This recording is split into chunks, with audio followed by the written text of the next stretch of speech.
If this rest of the destination, you just have to find it out.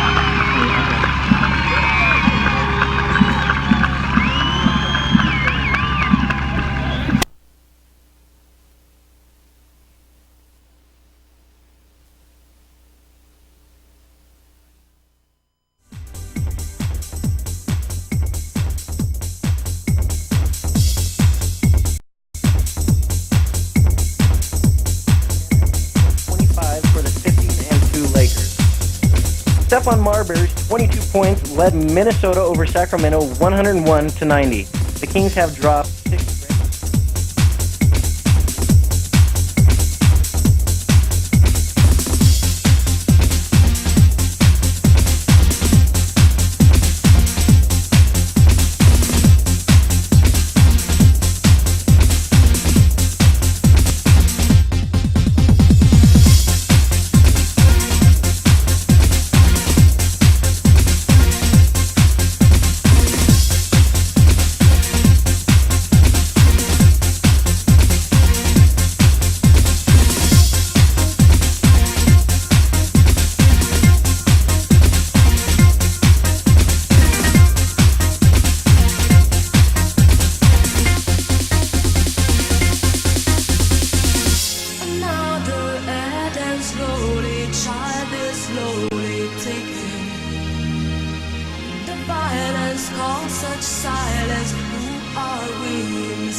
Journalism.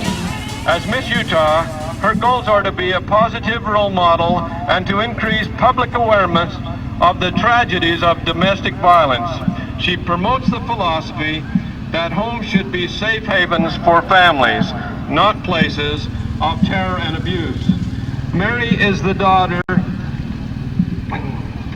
of Diane and Peter McDonough of Layton, Utah. Mary, along with Stan Hope, will present the 1997 Dixie Rotary Bowl Region All-Star Team.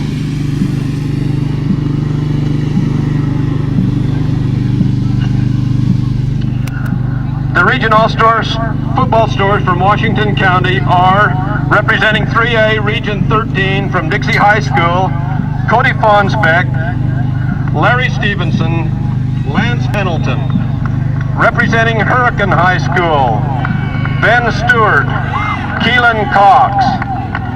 Representing Pineview High School, Ben Banks, Johnny Brockman, Jason Murray, and Paul Melessa. Representing Snow Canyon High School, John Hafen, Mike Nebeker, Matt Hickman, Mike Esplin. And from a 2A Region 11, representing Enterprise High School, Jason Banks and Jeremy Barlow. all region football stars from Washington County.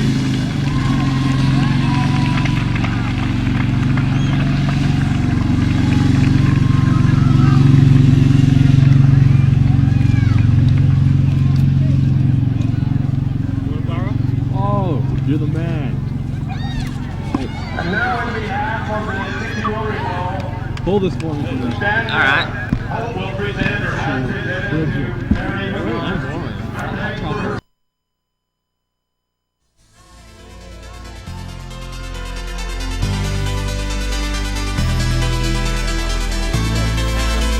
Lackawanna's really stacking it up. I think the Rebels really need to say, hey, we've got a whole bunch of football left. Let's keep things going like they are. Let's open it up because you're going to get man-to-man coverage out there with Corey Groh and Bucky Orton and Cleavon Brooks. And I think that's going to be a real key. I was watching the players as they came out. Bucky Orton hustled. He was one of the first people out. He hustled right out on the field and took a couple of practice throws from a backup quarterback. He's excited. He's ready to get back out here, and that's just the excitement that this Dixie College team can bring to a football game. Bucky Orton was born excited, Mike. I think he you're just right. loves football. He loves athletics. He loves hitting guys and running into things and catching the football and scoring touchdowns. And that's the thing about Breaking Bucky. And hopefully, breaking backboards.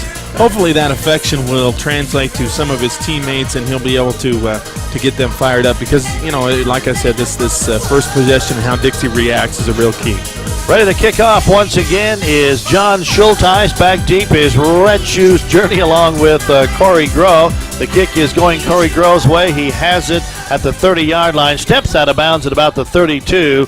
As once again, I don't know if it's by design, but they have basically kicked away from Journey almost every time. Well, I don't know if, just because of that first run back that he almost ran it back all the way, if they decided that there's not a whole lot of film on Johnny Journey because he just hasn't played that much, Mike, but they definitely have kicked away from him.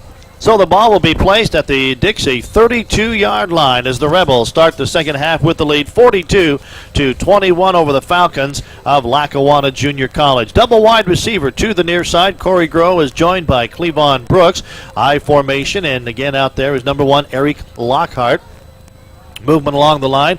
Handoff straight ahead. Morgan Bingham. Bingham breaks across the 35 to the 36, maybe the 37-yard line. Gain of 4 or 5 yards for the young man from nearby Fredonia, Arizona. Good quick opening just to say, here we are. Smash, bash. Let's get going in the second half. Yeah, and again, we talked about what a key play that is, that quick hitter up the middle with the fullback, and that's a keep them honest kind of a play, and now they can play the pitch if they need to.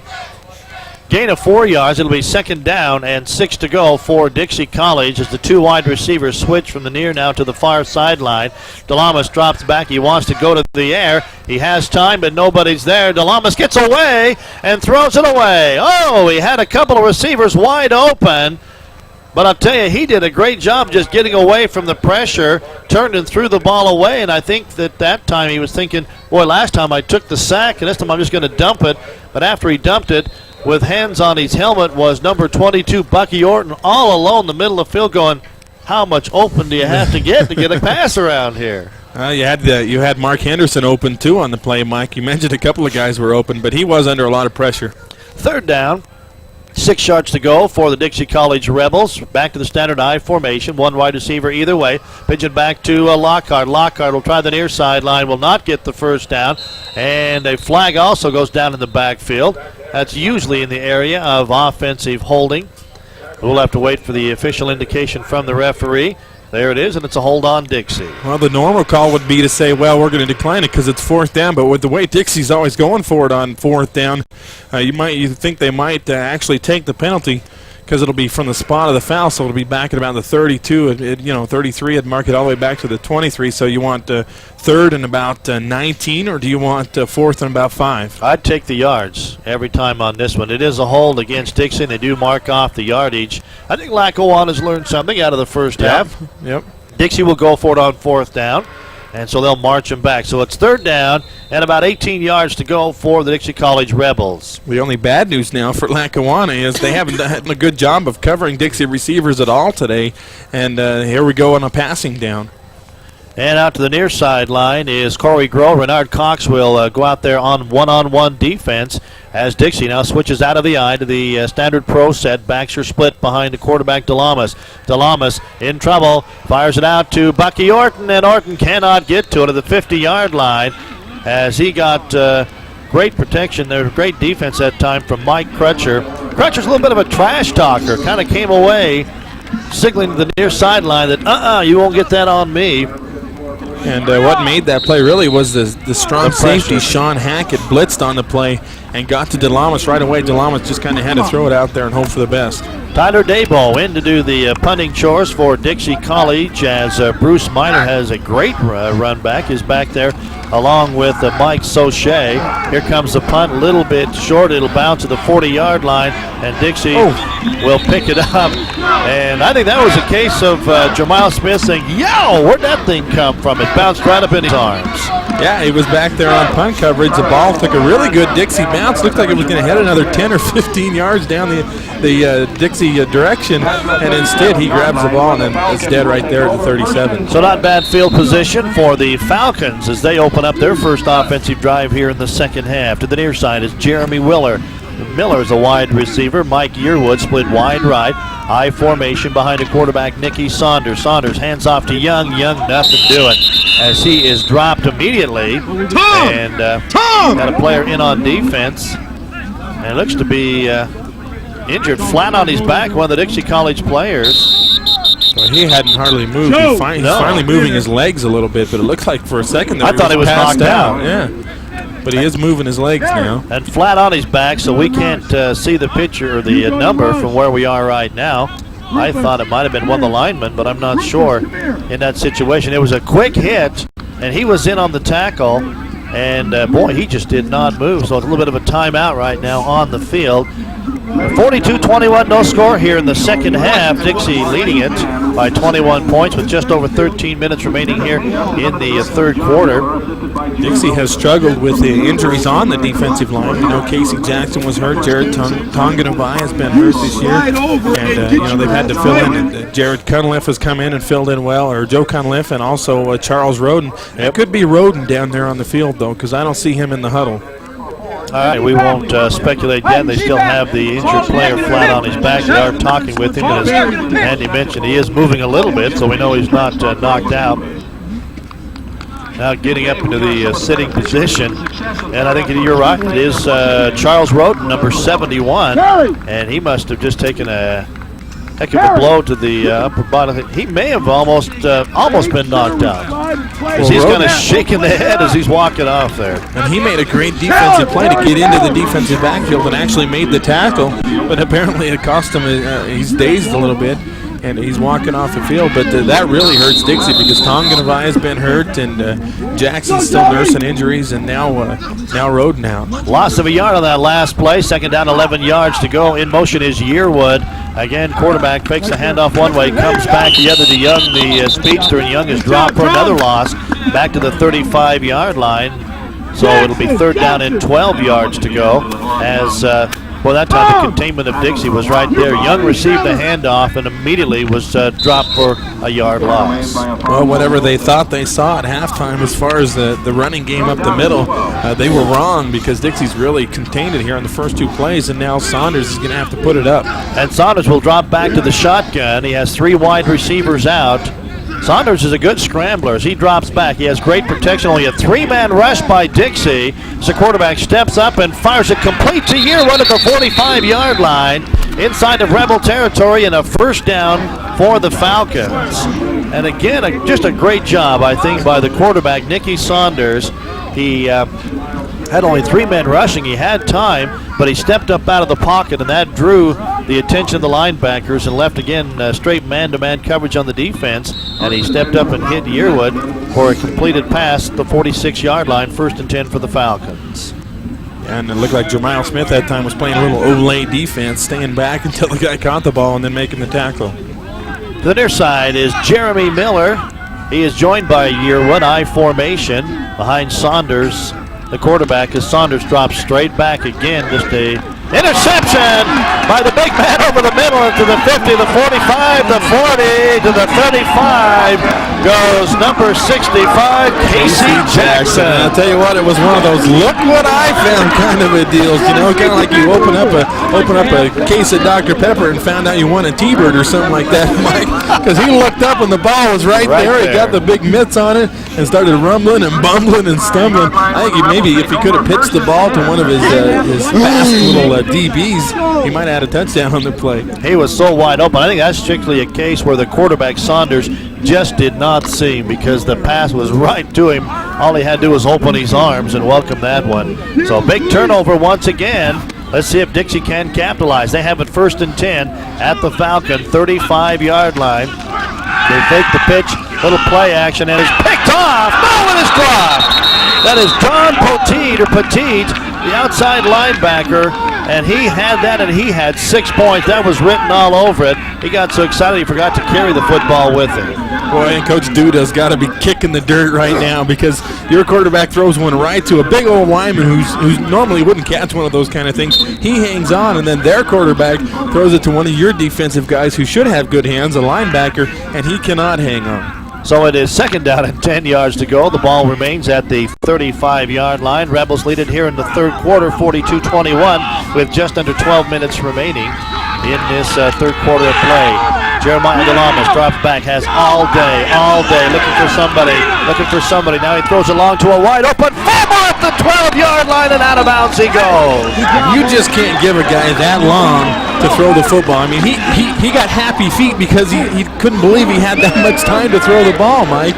He finally settled in and threw it over there to Fulmer, but you cannot let a quarterback have 5 or 6 seconds to find an open receiver because he will. Barry Fulmer is 6'3", 250 pounds. The defensive back, the free safety back there was Shaheeb White, 5'10", 178 pounds. He's given away 72 pounds. Well, even if you can cover a guy, you get bored after a while if that quarterback's back there so long. Oh, he had all day on that one. Handed off again to Lockhart. As he goes straight up the field, he'll have a couple of yards, make a 3-4 yard gain to the 10-yard line. 2nd down and 6 for the Rebels at the Falcon 10. Tackle by Mark Slivka. Now 5 turnovers in the game for Lackawanna, and that's definitely not what they wanted to do, to come to the Rotary Bowl and hand the ball over to the other team. Dixie with 1 turnover. Lockhart comes out of the ball game. He may be struggling just a little bit as he was injured early in the game, or he may just be getting a talking to by the offensive coordinator. They're having a few words down there right now, but George Gordon Jr. checks in and hand it off to Morgan Bingham. Breaks 1 tackle to the 5. Touchdown, Morgan Bingham. Hand off to Morgan Just Bingham. an absolutely poor tackle by number 10 for Lackawanna, Sean Hackett, and he's the one that made a great play earlier on the quarterback, but he couldn't tackle Morgan Bingham, and Bingham went right through him and scored the touchdown. A 10-yard run from Morgan Bingham has put another 6 points on the board. We talked about the first couple of minutes of the second half being so important. And right now, Dixie really didn't do much of their first offensive series, but they got it back on another miscue by the Falcons, and that time they made it count. Now they have 4 touchdowns directly off of interceptions or fumbles as they roll to a bigger lead. 1 more point coming up here if they can get it through. The kick is good, barely inside the left upright by the kicker, and that makes the score 49-21. Rebels lead it with 11:04 to go in the 3rd quarter. We'll be back in a minute.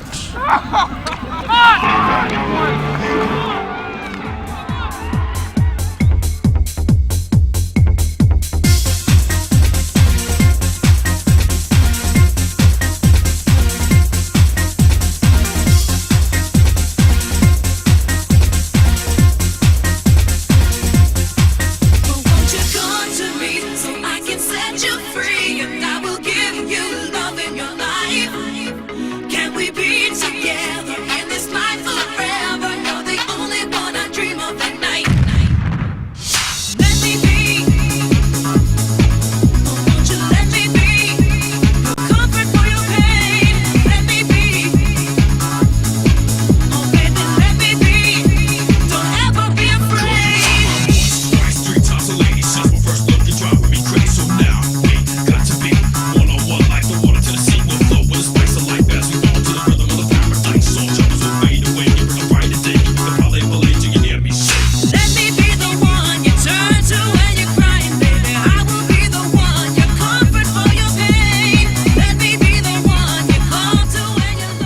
welcome back once again to Hanson Stadium, where the Rebels roll now to a lead at 49-21. Kickoff is taken to the 22-yard line by Bruce Miner. Miner, a speedster, gets outside the 30, 35, the 40, and down he goes to the 42-yard line. Miner, who had a great run back for a touchdown earlier in the ball game, couldn't quite get the corner turn, but he did get it back to the 40, where the Falcons will have it 1st and 10 on their own 40-yard line. So the Falcons, again, need to get some offense going. The miscues have really hurt 5 turnovers and 4 touchdowns made off of those 5 turnovers. Yeah, the Dixie offense has been pretty good, but really, they've had a short field almost every time, Mike. This last time they got the ball at the 35, and making 35 yards is a whole lot easier than making 75 yards, and the Rebels capitalized Morgan Bingham that 10-yard run and took it in. And the drive took only 57 seconds. Nicky Saunders brings up his Falcons. Now the officials step in and stop play once again to hold things up for just a moment. I was talking to the sports information director for Lackawanna, and he was telling me that Saunders has not been the quarterback all year long, Mike. In fact, most of the year it's been a guy by the name of Len Lupo that has started games, but Saunders has come in quite often in relief and really provided a spark for their teams, and I guess they were trying real hard to get that spark early on in this game, Mike, but Saunders, he struggled a little bit, couple of interceptions now. Len Lupo, checking him out, 6'3", 192-pounder, a little bit bigger quarterback than Nicky Saunders. They're trying to reset some time on the clock right now. And I was just going to run, if I could, back some statistics. Oh, I got him over here, Mike. I stole him from you. I'm sorry. Well, no wonder I couldn't find it here.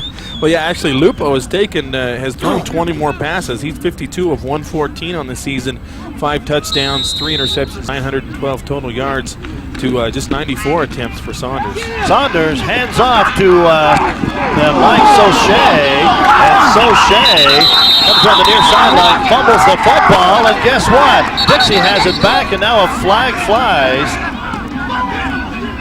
As Alfonso Wilson's over there in the midst of about 4 guys in white unis. That's not real smart for the Fawns. Kevin Johnson, number 91, big defensive end, had his helmet ripped right off. Alfonso's trying to plead his case, saying, hey, the guy had me, grabbed by the shoulder pads, throwing me around, but I think Alphonse may be the one that has it called against him. It's a dead ball unsportsmanlike against the Rebels, and it may be both ways. It is. I do not see any ejection, so it's just going to be a double personal foul. The dumbest call in football, the double unsportsmanlike. That means you don't mark any yards off. Nobody goes anywhere. Nobody's been ejected. I've always been an advocate of that referee ought to pick a guy, make a choice. And if he can't make a choice, then there should be no penalty call, just a warning. Well, after all that, the ball stays where it was recovered on the fumble, and that is on the 46-yard line. Once again, as you mentioned, Andy, Dixie with the short porch, just 46 yards to go for a possible 6 more points. Dixie will come up with Cleavon Brooks wide to the near side, Corey Grohl wide left, high formation behind Jeremiah DeLamas, who once again wants to go to the air. He pumps it up long. He's got Grohl out there. Touchdown, Corey Grohl! He took it right out of the hands of the defender. Unbelievable catch. He is just having a whale of a game, Mike, and I've already cast my MVP vote. Just a great catch, and over there the defender, Mike Crutcher, the guy who's been talking trash all day long, and once again Corey Grohl gets the last laugh. I need to talk any trash when you're standing in the end zone with the ball. And Corey Grohl, as close as it came on the trash, as he stopped on the 1-yard line, walked it in, and then just placed the ball down on the turf like, I'm here and you're there. What a job by Jeremiah DeLamas, and almost like it went right through Crutcher. Kevin Inouye in to attempt the extra good concentration by Corey Grohl. That really reminded me of a touchdown catch that Grohl made against Glendale about 2 months ago, Mike, in which he just had a guy all over him and still made the catch.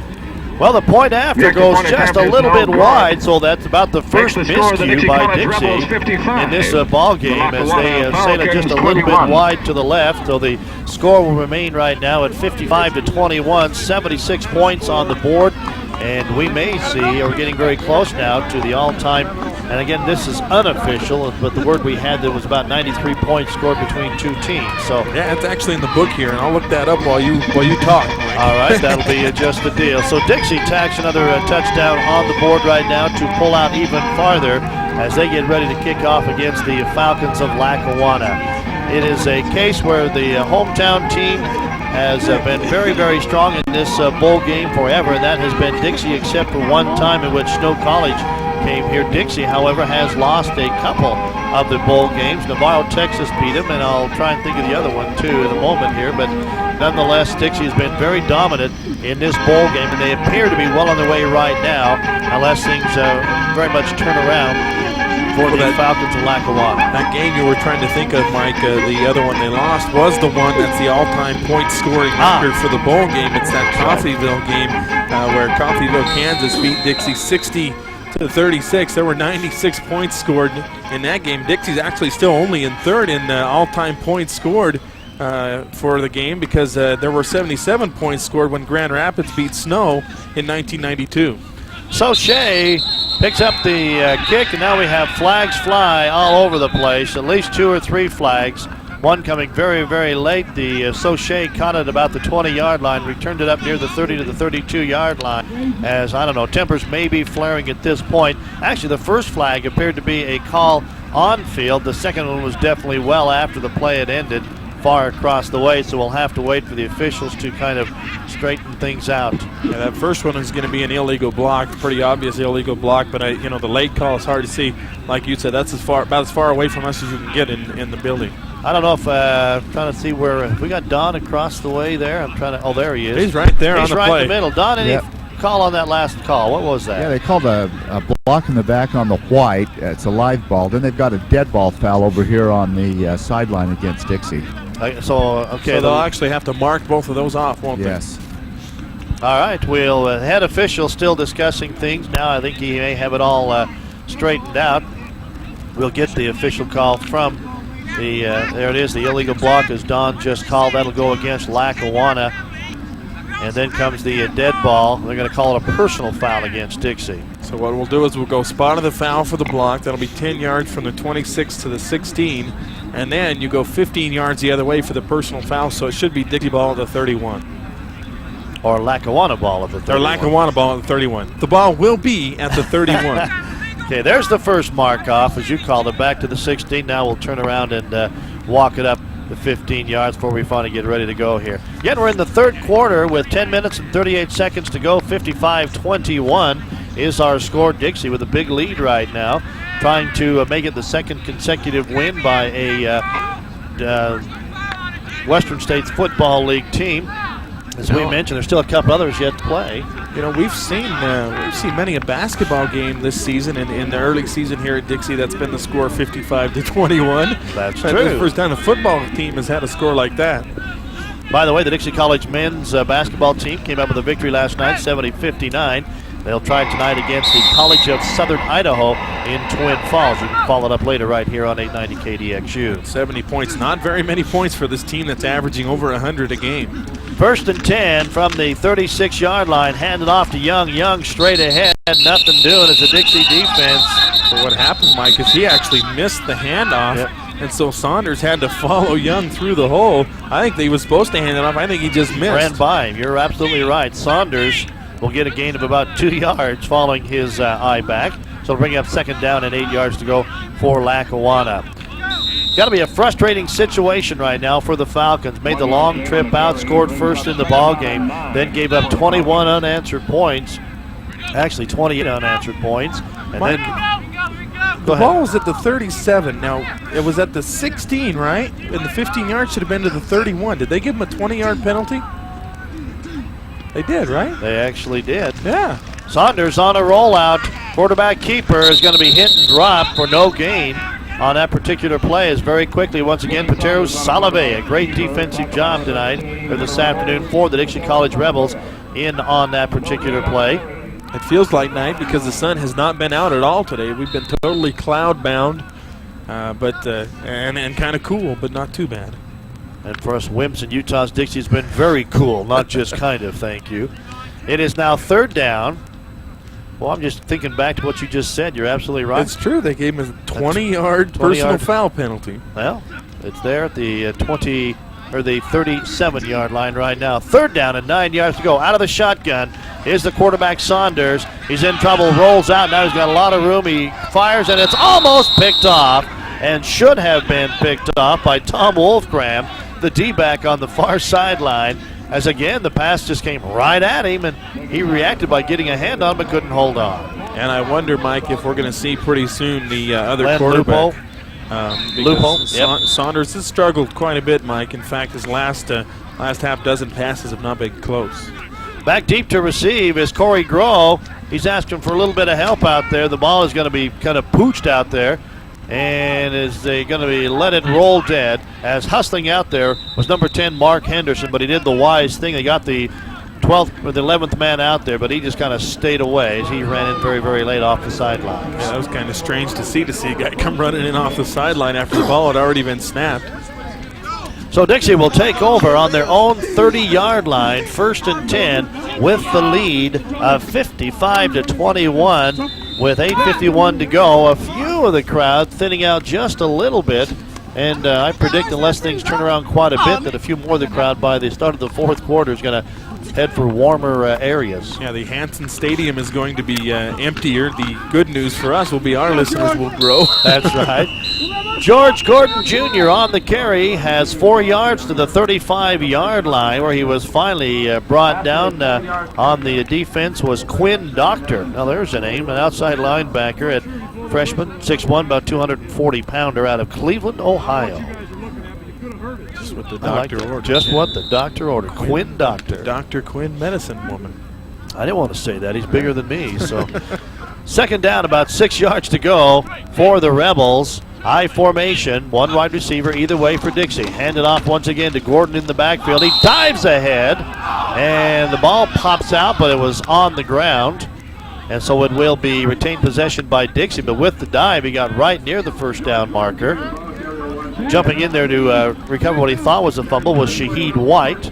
For his efforts, he gets to say, here, official, take the football. Yeah, not much reward there. But now Dixie, I talked about them not wanting to be conservative with the 3-touchdown lead, but now that it's a 5-touchdown lead, I like the fact that they're grinding it out now. Use a little clock, and let's not have this thing get too out of hand. It was a first down, just enough for the first, so Dixie has it 1st and 10 of the 42-yard line. I formation, handed off again to Gordon in the backfield. He breaks one tackle, gets across the 45 to the 46-yard line. That's a gain of 4 yards, 2nd down and 6 for Dixie College. And I think you called it. It's just simply a case now where Dixie's going to be very content to run some clock, grind that out, and try and move this along to another victory for Dixie College in the Rotary Bowl. 12th annual bowl. Dixie's been involved in 11 of them and has done very, very well. Lackawanna, first opportunity to come west. They'll long remember this one, I'm sure. They'll try to forget it, I'm sure. But it's hard. Pitch it back to Gordon. He comes to the near sideline. He has it to midfield. Drugged down after a gain of a couple of yards. And again, in on defense. Tay's not very big. Sean Hackett, 5'11", 180-pounder, but he does a good job. He had one big mistake that's cost his team, but other than that, he's played a pretty solid game. And again, we do need to be thinking about player of the game MVP for both sides. I think both of you and I kind of have a good leaning for Dixie, but we need to come up with a player for the Falcons. Third down, still about 2.5 yards to go for the Rebels. Quick opener to Morgan Bingham, and he is dropped for no gain. As in come the linebacker, that is Mark Slifka. Slifka was in there very quickly, and boy, I tell you, it is hard to stop Morgan Bingham for no gain, and he did it single-handedly. Well, he played that all the way. He said, I'm going to take the fullback and take him out of the equation. Went right for that guy and, kind of filled the gap there. Red dogged it. Went right after Bingham. Now, had they pitched it out to Gordon that time, might have had some room to roam. Tyler Dayball into a punt. Dropping back deep will be Mike Sauché. And he is joined back there by Bruce Miner. Here comes the punt. Nice punt this time. Kicked away from everybody. Gets a good Dixie bounce. Rebels let it roll, and it's going to be touched in at about the 13-yard line. So good job that time by the young backup quarterback turned punter for Dixie College this year. That may have been his best punt of the year, Mike. Remember for a while, Chris Pongofea was the punter. That's right. Simply because Dabo was really struggling, but Pongofea got hurt. They brought Dabo in. He said, yeah, I can kick, and he has some.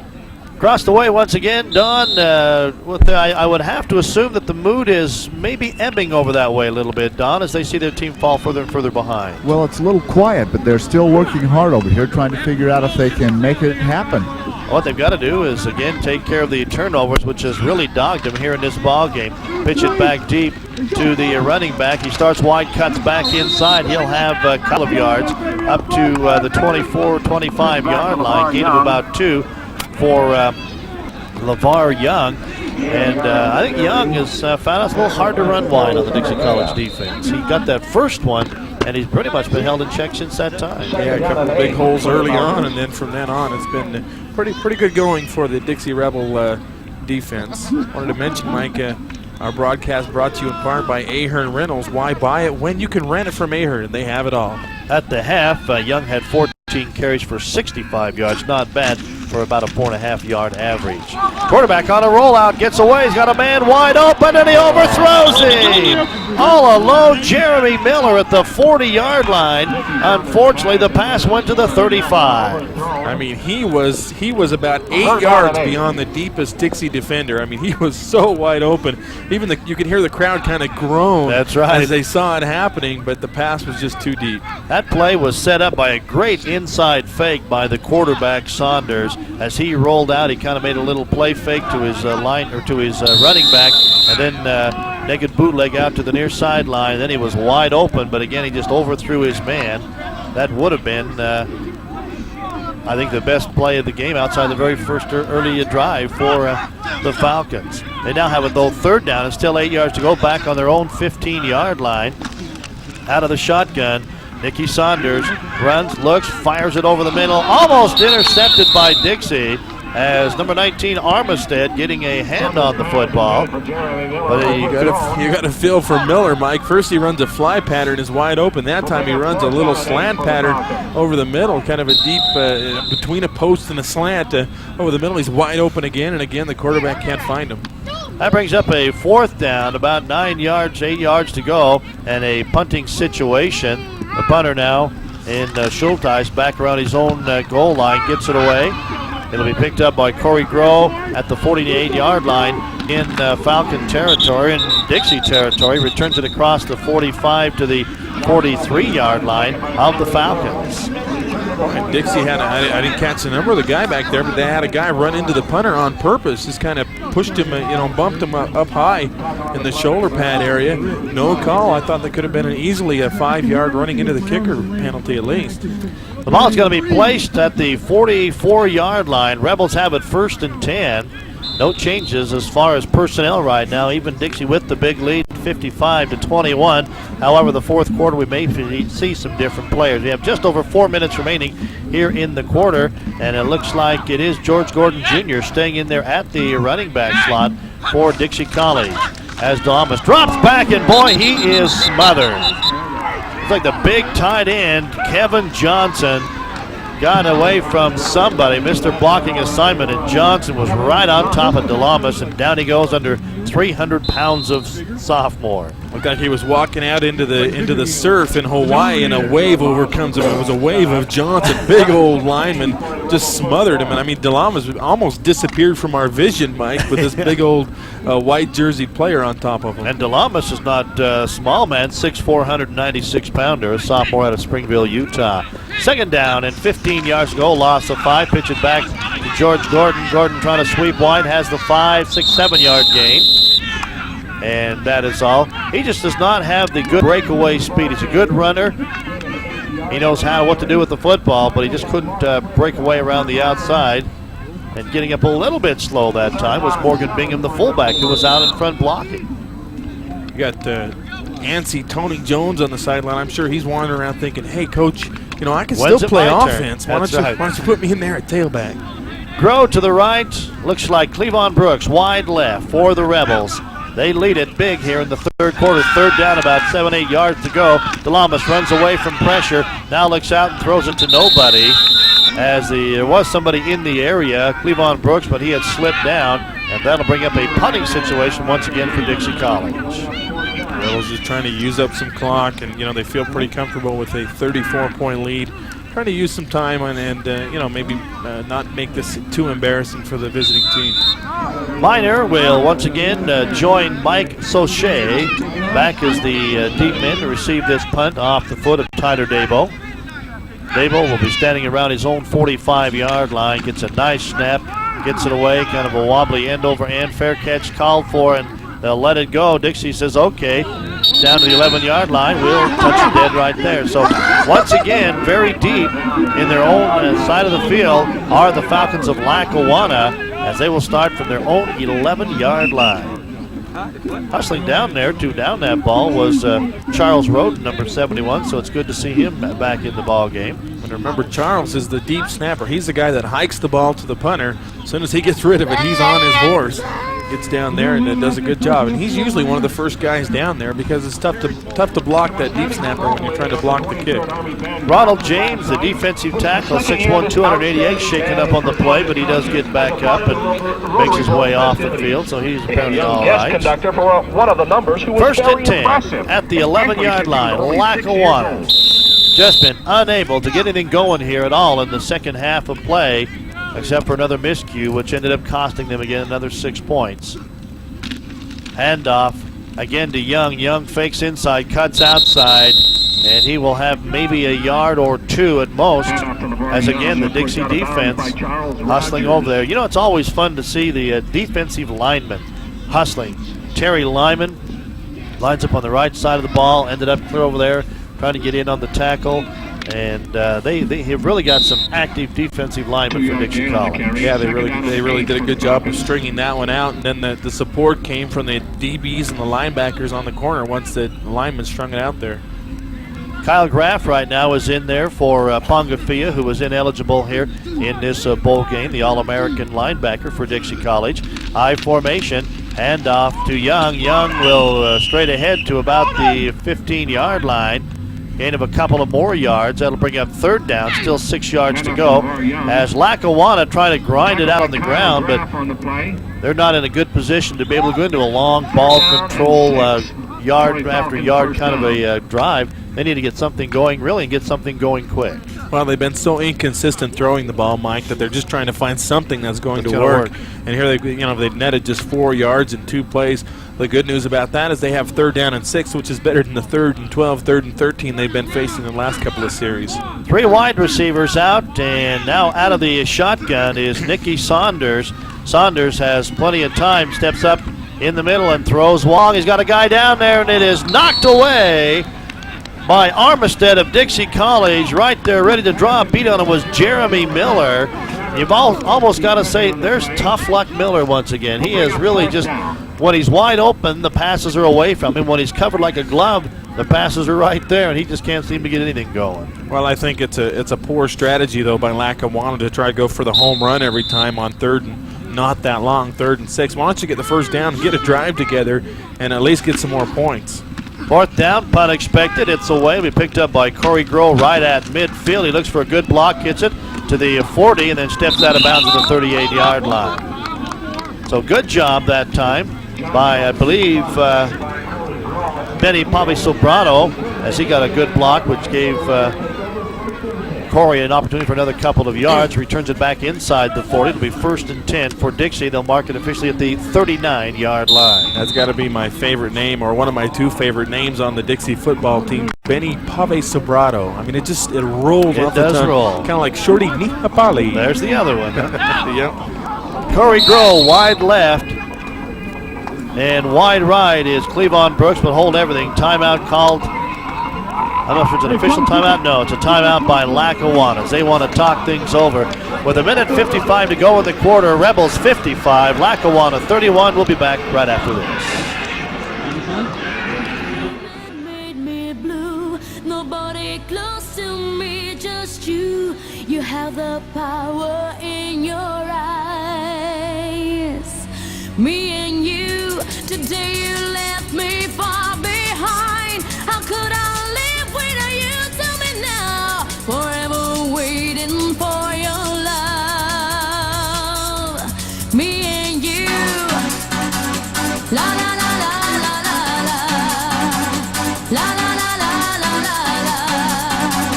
La la la la la la la. La la la la la la.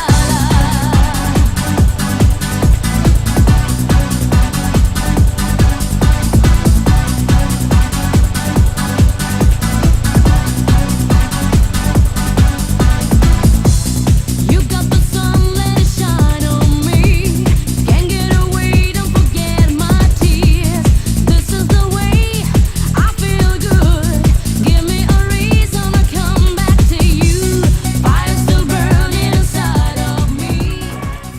Welcome back to Hanson Stadium as the Rotary Bowl winding up the third quarter of action. Handoff to George Gordon Jr. in the backfield, straight ahead for about 7 yards, down to the 31.5-yard line, where Dixie will now have it second down, about 3.5 yards to go. As again, the clock winding down to a minute and a half here to go in the third quarter. Rebels with a comfortable lead at this time. And Gordon's gone pretty much most of the way here in the second half. He gets the pitch back. He avoids one tackle, the 30, the 25, the 20, the 15, and down to the 10-yard line goes George Gordon Jr. At that time, he looked like he had a little more speed. I think he saw that goal line out there, and he says, hey, I got a shot at this one, and he really turned it up. By the way, Mike, Eric Lockhart is in his street clothes. He's not in his uniform anymore, I assume. And it almost looks like he's got a cast or some kind of big thing on his left ankle, left foot. So obviously we're not going to see any more of him in this ball game. We just hope that it's not anything serious. He would be the odds-on favorite to be the main man next year for this Dixie College rushing team. Devon Boyd, number 59, a linebacker, is down on his back right now, back at about the 35-yard line, being attended to by the medical staff from both of the teams. Now, there are some great rumors floating around Dixieland, however, that a new and improved running back may be finding his way into southern Utah. We'll know more about that, of course, when things happen. But Dixie always looking for that great runner, and we've heard some rumors of a new one headed our way. Don't have names or anything. Another rumor flying around, Mike, is with the Weber State job open. I guess Arslanian took the job up in Logan to be the new man at Utah State. That means that Coach Croshaw would be one of those names mentioned as a possible candidate over there at the Weber State up in Ogden. Harrison High School we used to call that, but I know that Weber fans really take that as an insult, so I won't say that. Oh, I guess I already did.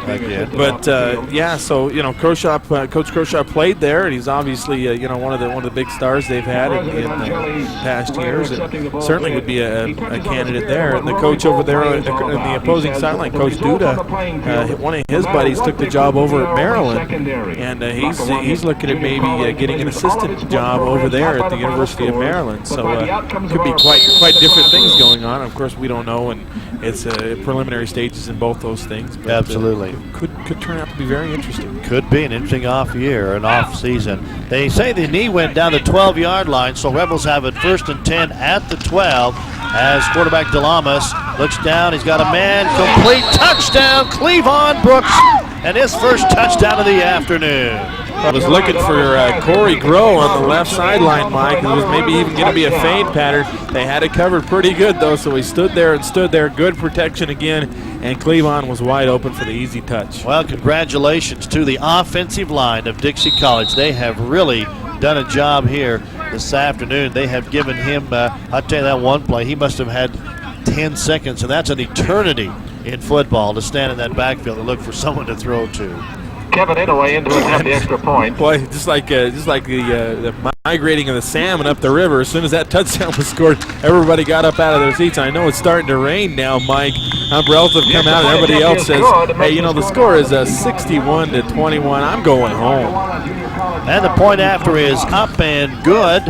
And again, with just 54 seconds remaining here in the third quarter, 62-21. And you mentioned it, it's an exodus to the cars and the automobiles in the parking lot. So for those of you, welcome to our broadcast. Glad to have you with us here. Let's give another minute, Mike. They're just getting out of the building, and then they're getting the car and turn it on, and then it'll be. Then we'll give the big welcome. So Dixie continues to roll. Looks like they have things well in hand for another win here at the Rotary Bowl. I tell you, a lot of teams come in here with high expectations, but two things you have to count on. Number one, Dixie College. And number two, you're a long way from home and you're meeting an entirely different style of football. And I know that the local people hear us say this all the time, but I think you just have to look at the scores of the Rotary Bowl and look at any of the Rotary or the bowls, which include a Western States Football League. You do have some of the toughest games in America played right here in the WSFL. Yeah, yep, and Coach Duda mentioned that, not on the air, but I talked to him for a little while after I tape recorded my conversation with him for the pregame.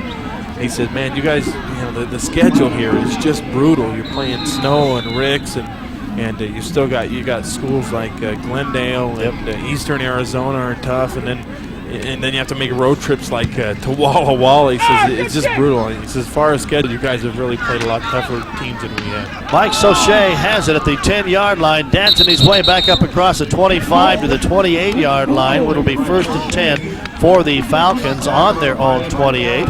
Watching for any new numbers out there. See if we make any changes at this point. And we may see a new quarterback, and we do, as Lupo trots out on the field. Ken Lupo, 6'3", 192-pound sophomore out of Nesconset, New York, in the ball game for the very first time. Well, this is the old closing the barn door after the horse is already long gone. There's no chance for them to come back and win this football game, Mike.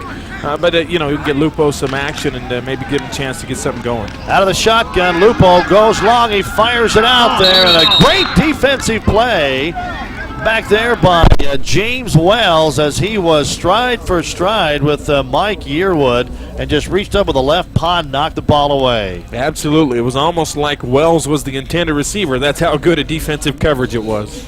Is it raining out there, Don? Yeah, Don is up in the booth with us now, which tells you one thing. It's a little bit soggy out there. I thought, where's Don? Lo and behold, he was right behind me. Well, the rain held off for 3 quarters. It is starting to come down. It is a low overcast sky. Time now, 38 seconds remaining here in the third quarter. 62-21. Dixie with the lead as the new quarterback again, Lupo, drops back. He's rolling out, slips and goes down. He'll gain nothing. Gets right back to the line of scrimmage. And now maybe that little bit of a loose grass, the problem it's been so far. Now a little wet from the rain. We might see the footing just a little bit tough out there. And, it's a great cap to the season for Dixie College. We still have got 15 minutes and 10 seconds left in the ball game, but a great cap for the season for the Dixie College Rebels. I would expect that they will finish no lower than third. They shouldn't drop it all in the standings, of course, with a win, and they should actually move up, I think, Mike, pending the outcome of that game down in Texas. All right, then the clock runs down here to end the third quarter of action. Once again, with our score, Rebels 62 and Lackawanna 21. We'll be back with the fourth and final quarter right after this. It's easy to find a real estate agent. But how do you know she's a real estate professional? Is she good with Hey yo, Captain Jack. Hey yo, Captain Jack. Bring me back to the railroad track. Bring me back to the railroad track. Run into the railroad track, run along with Captain Jack. Run into the peace camp back, run along with Captain Jack. Ba-da-da-dee-da-do, left, right, right, left. Ba-da-da-dee-da-do, run along with Captain Jack.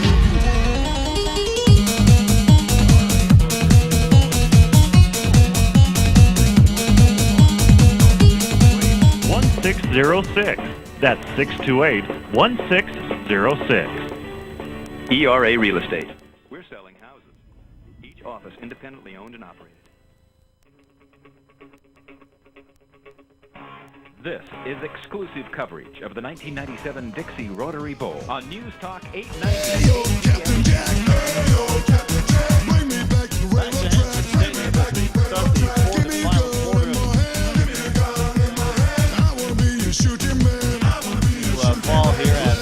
Stadium. Things pretty much in hand for the Dixie College Rebels as the quarterback, Len Lupo, dropped back, fired a pass out, knocked away by the defense of David Grant, forcing a punting situation once again as they get it away. High yet very short kick is going to hit, take a good Lackawanna bounce and roll down inside the 40, touch dead at about the 38-yard line, where Dixie College will take over. Now we might see a little bit of everybody in the game, Mike.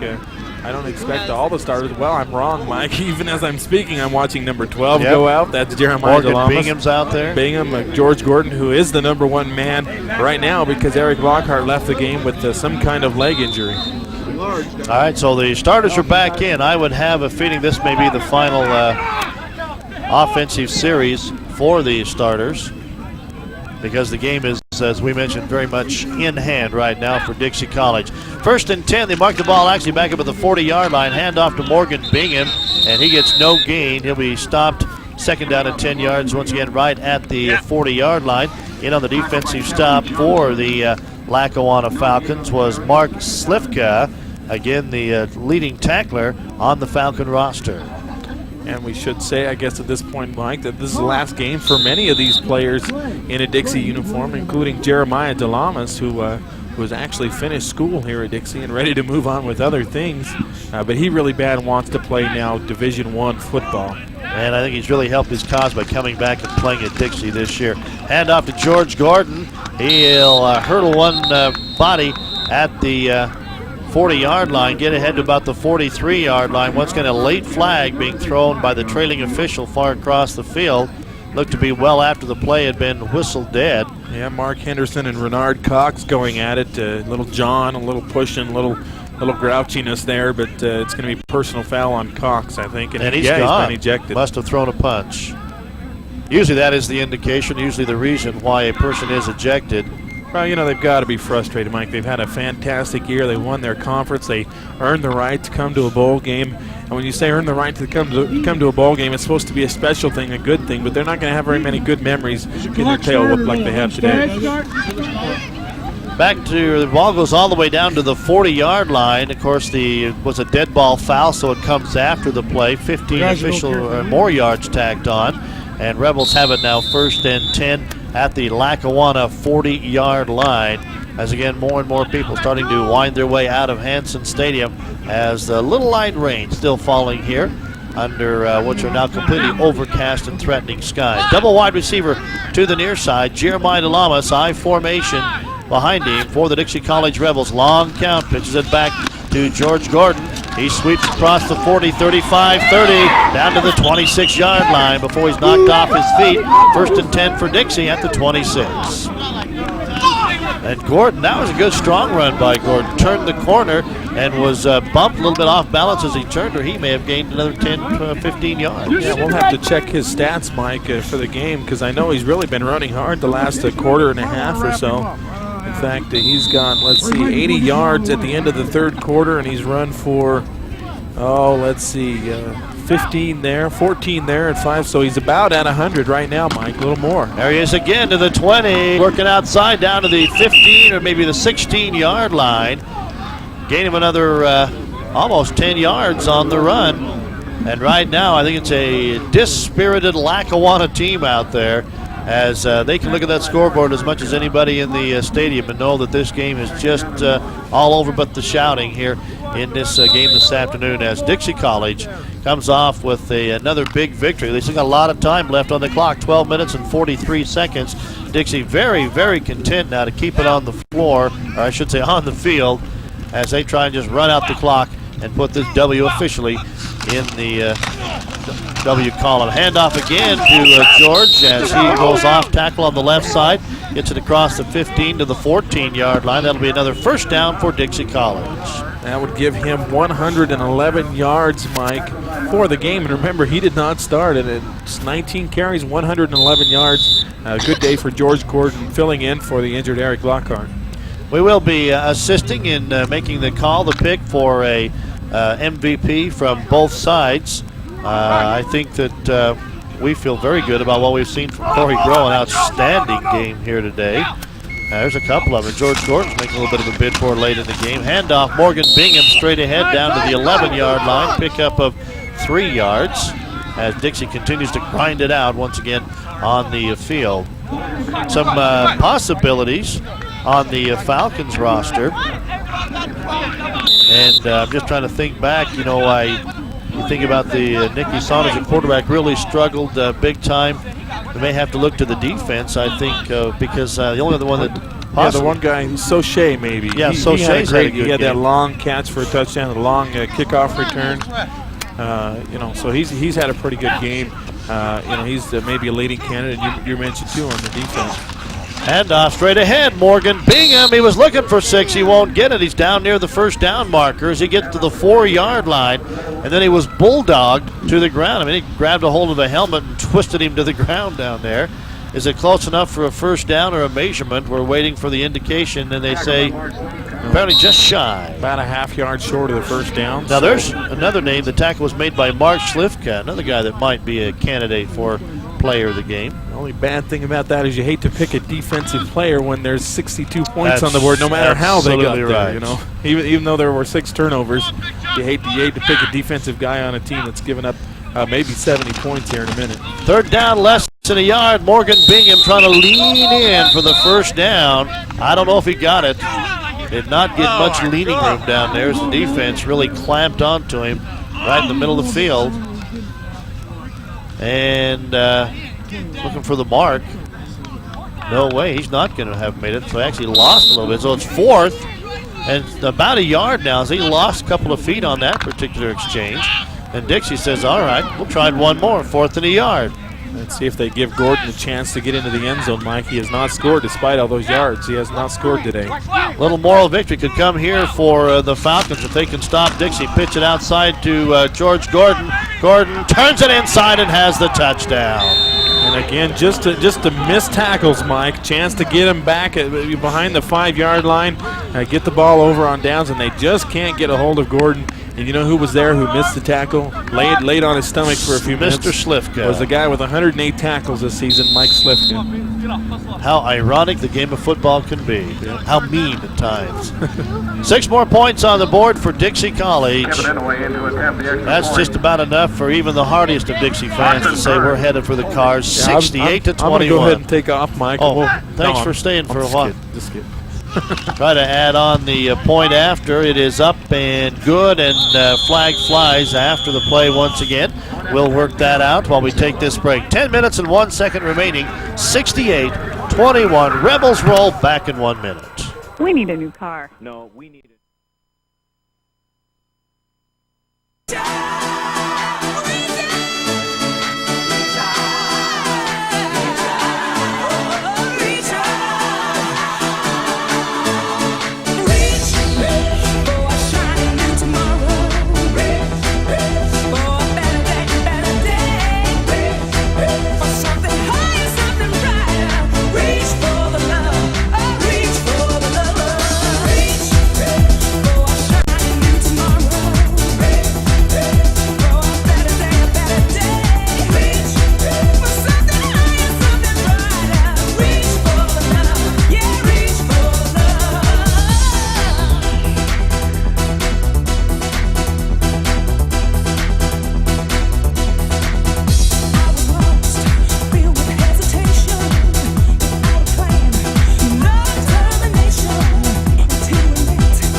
Welcome back once again to Hanson Stadium. The Rebels kick off for the umpteenth time. Hey, that's my dad's favorite word, umpteenth. As they kick it off, it'll be picked up by Bruce Minor. Minor breaking a couple of tackles across the 30. He's across the 35 out near the 40, the 41-yard line. Finally knocked off his feet. I believe in on the tackle was Dixie High's Cole Carter. As not a bad return by Minor. Actually, Bruce Minor, I think, had the long run for a touchdown in the ball game. He's another one. Did he step out of the 4-yard line? Ah, you're right. He did step out of the 4. That's right. But a good run nonetheless to get where it was. A little heavier rain now starting to fall.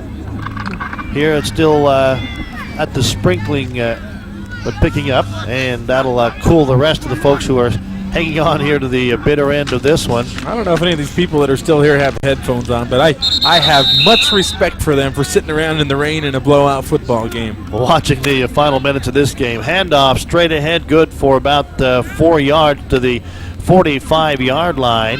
Once again, the new quarterback in there right now is Len Lupo. He's not new, of course, to the Lackawanna team, as he was a starter much of the year, but did not get the start here this afternoon against Dixie in the bowl game. As a wide receiver to the near side is Mike Yearwood. To the left, Jeremy Miller. A handoff straight ahead, short of the first down, is it's a new, that Bruce Minor, the running back. Yeah, the guy with the long kickoff return. So Minor gets it up short of the first down by a couple of yards. They'll mark it shy of the 50-yard line. They need to go to the Dixie 49 for the first down.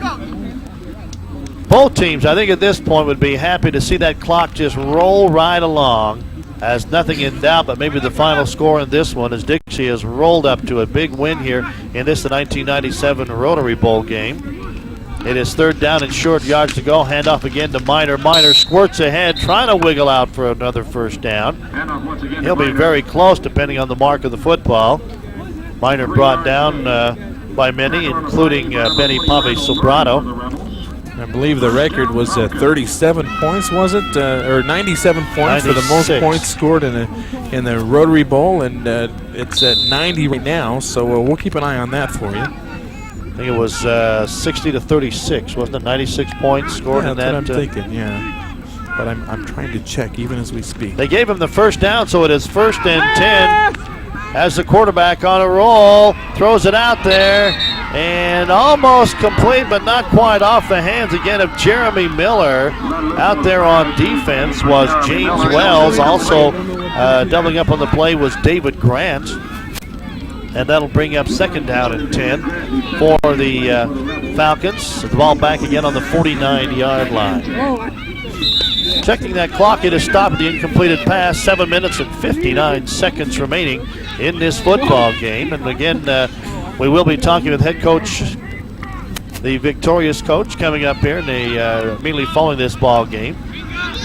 Double wide receiver to the near side. Yearwood splits wide left. Lupo again at quarterback with the I formation. Hands it off to Minor. Minor goes nowhere and actually loses a couple of yards back across the 50. It'll be a loss of about 2-3 yards. Bring up 3rd down and 13 yards to go for the Falcons. In 1993, Coffeyville came to Utah's Dixie, scored 60 points to 36 for the Rebels. That's 96 points. We're at 90 right now, and we're looking at the all-time points scored in the Dixie Rotary Bowl. Dixie is now second, or this game is now second in all-time points scored in 92. Grand Rapids and Snow combined for 77 points. They've surpassed that. Double wide receiver to the near side. Lots of movement along the line. Dixie offsides. A free play coming up as Minor trying to get around the near sideline. Nothing doing as Homani Nolan and others dropping for a loss, and a second flag also goes down on the play. Here's where games can get ugly. Yeah, we saw that in the Eastern Arizona game, the last game to be played in this stadium, Mike. And the Snow game was actually a pretty classy affair at Snow. The call was offsides against Dixie. That was the first flag that was thrown. They'll talk that over. Whoop, correct my little self there. Yeah, I think it was just pulled off. Yeah, I think the referee on this side had the same call, Mike. That's why we saw 2 different flags. Okay, all right, there we go. They move it ahead to 5 yards. It was against Dixie. 3rd down, and now 8 yards to go for the Falcons of Lackawanna Junior College, who, by the way, will be staying the night, I understand, and then flying out of here tomorrow back to Pennsylvania. Quarterback hands off on a bit of a delay to Minor, but it didn't fool the Dixie defense, as right there to make the stop on the play was, again, Benny Pave Sobrato, with a little bit of help from Anthony Jones Jr. Well, I'm surprised, Mike, that they didn't at least put it up on that play, 3rd and 8. I know they were trying for the element of surprise with the draw, but all they're doing is keeping the clock going, which I guess maybe is what they're trying to do. I have a feeling that's it. Let's get out of this one. The game's over. and it's raining and it's cold. And they haven't given up 70 points yet, although it's awful close. What, we got a fire over there, Mike. Look at that. A little bit of a blaze going on. We can see some smoke You from can actually see the flames from where we're at. our vantage point. Long pass over the middle, and it is in and out of the hands of the intended receiver, Mike Yearwood. 6:11 to go in the ball game, 69-21. That was a 4th down play. Dixie will take over on downs. Now we scan for some new numbers out there. Out comes Johnny Journey, so he will be one of the running backs. And also out there is Cole Carter. I'm not sure what position he will. Probably be a wideout, Mike. Probably so. And in comes a new quarterback, number 18, Austin Burrs, the 6'2", 170-pound freshman from Orem, Utah. Fine, outstanding quarterback out of Orem. Led his Tigers in a great senior year there. He'll be the heir apparent next year unless he goes on a mission, Mike. That's right. As Cole Carter split wide to the near side. Pitch it back deep to Journey. Journey tries to cut it up inside, slips and goes down. No gain on the play. So I imagine the field is getting a little bit slick out there now. Well, the rain been coming down for the last 15 or 20 minutes. And as you look down there now and see Eric Lockhart, he is really favoring that left ankle. May have been just a major sprain or something, but he's, as you mentioned, he's been done all the second half. Loss of a yard back to the 45-yard line. It is 2nd down, 11 yards to go for the Rebels. As Henderson split wide to the near sideline. Cole Carter wide right. Pitch it back deep to Journey. Journey turns, cuts up inside, and he'll have about 7 yards on the gain. He gets into Falcon territory to the 47-yard line with Dixie trying to keep the ball on the ground and keep the clock running. It's kind of dangerous, though, when you pitch it to Journey because on any given play, he could take off and score a touchdown. You're trying to kill the clock. You don't want him taking off too fast. You know, Coach Crowshaw's talked about that. He says it's a blowout. The things are well in hand, but the kids have to keep playing. You got guys in there that's going to say, hey, this is my chance to shine. I haven't had it until this point. I want to show exactly what I can do. I'd love to score a touchdown in a bowl game. 3rd down and 4. Pitch it back once again to Journey. Journey wants to sweep wide, going to try to cut back. Instead, he loses ground as he is dropped back inside of Falcon territory at the 48-yard line. That'll bring up 4th and 8 for Dixie College. I'm working, Mike, on the largest margin of victory, and I believe that was just a couple of years ago. Dixie had a 42-6 win over Nassau. That's 36 points. Right now we're at 48 already. Well, now there's a 48 there. Dixie beat Inver Hills, Minnesota, 56-8 back in 1988. So that's the largest margin of victory that's matched at this point in this game. And I remember that game. Yeah, I was here. And that was a blowout. Newlywed about that time. 4th down. Wasn't paying a lot of attention to the football game. I don't imagine. Football. All right, 4th down, and a bit of a high snap. It is drawn down. Kick is away. Is going to hit, take a Dixie bounce, and trying to pick it up. And picking it up is Mike Sochet, but in doing so, he lost another 5 yards. Poor guy, he wanted to stop the ball from rolling to save yardage, but he ran backwards when he picked it up. Ended up losing a bunch of yards anyway. Ball is back inside the 10 at the 9-yard line, where once again the Falcons will take over 1st and 10 on their own 9-yard line. Now the clock down to 3 minutes and 40 seconds remaining in the ball game. It is 69-21. Rebels roll here in the Dixie Rotary Bowl of 1997. Weather held out for most of the game, but again, the start of the 4th quarter, it started as rain has kind of been light rain ever since. A lot of new players in the ball game both ways now. Handoff in the backfield to Rashawn Drayton. Drayton is a 6'2", 240-pound sophomore from Allentown, Pennsylvania. I believe Billy Joel sings about Allentown. That's right, and I've been there. I served my mission out in that area in Pennsylvania and New Jersey, and served in Allentown for a little while.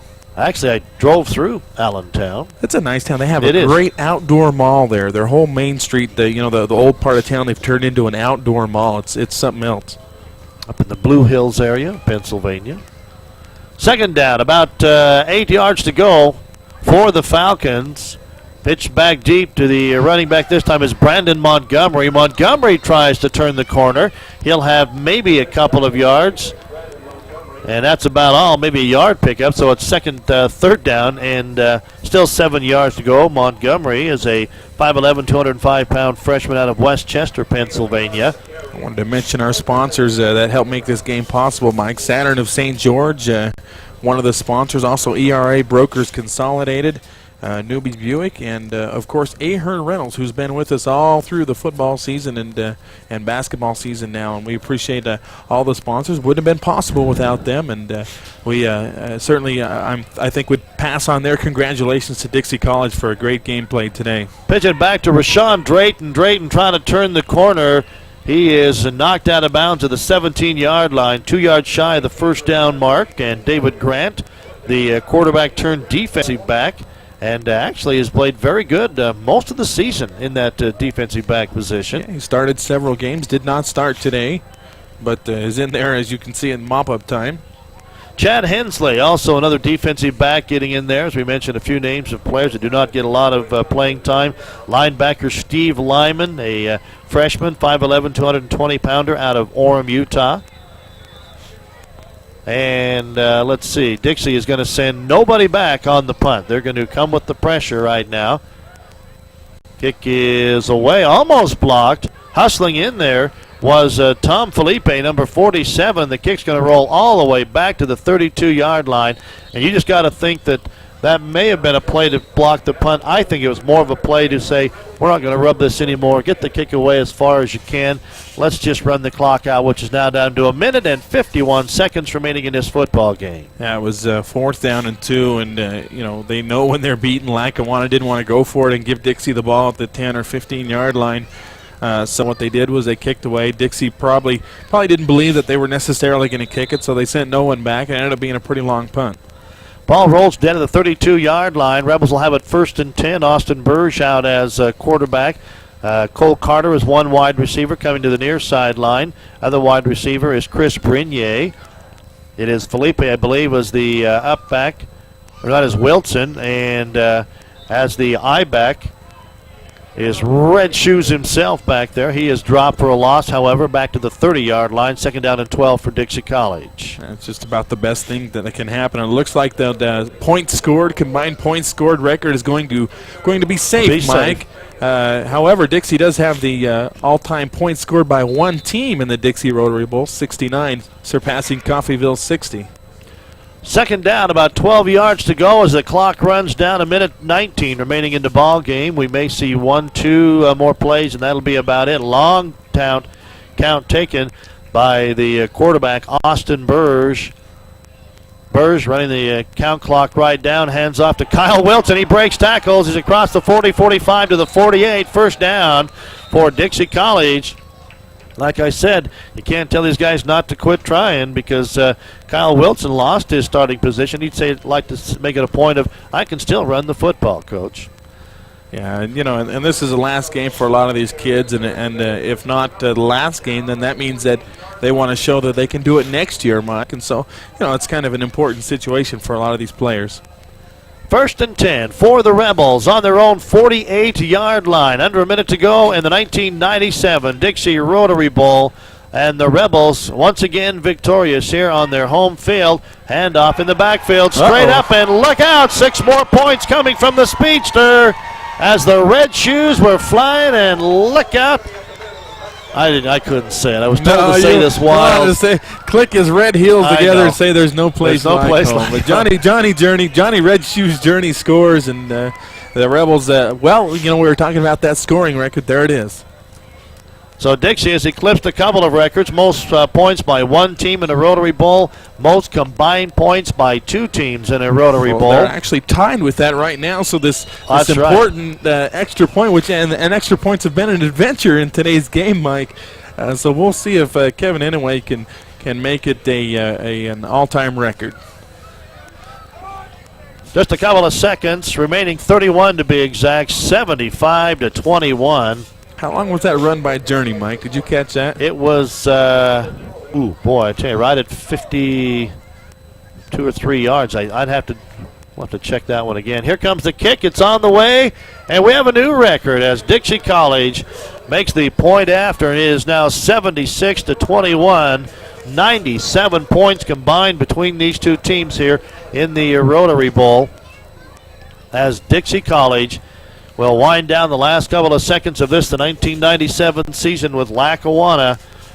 A long way to come to get punished like this, but that's what's happened several times from teams from back east. Well, you know, we had before the game, the sports information guy over there was telling me that looked like they just drenched Coach Croshaw with the Gatorade as bucket. As if it wasn't cold enough out there already, Coach. The crowd really, what little crowd we have left, they really enjoyed that one. Bucky Orton's applauding it too right now. So I just got a smooch there almost from Jay Hinton of the Deseret News now. Appreciate that, Jay. You're a pretty good kisser. I'm glad I was looking the other way, guys. He needs to shave, though, if he's going to go around kissing people. I'll tell you what. Dixie College will kick off for the final time in the 1997 season, we assume at this point, as just seconds remaining here in the ball game. And the Falcons set it up. They'd love, I'm sure, to see a run back here to put a few more points on the board from them. Good high kick once again. It'll be picked up by Mike Jones. Jones cuts back to the middle of the field, knocked off his feet right at the 22-yard line.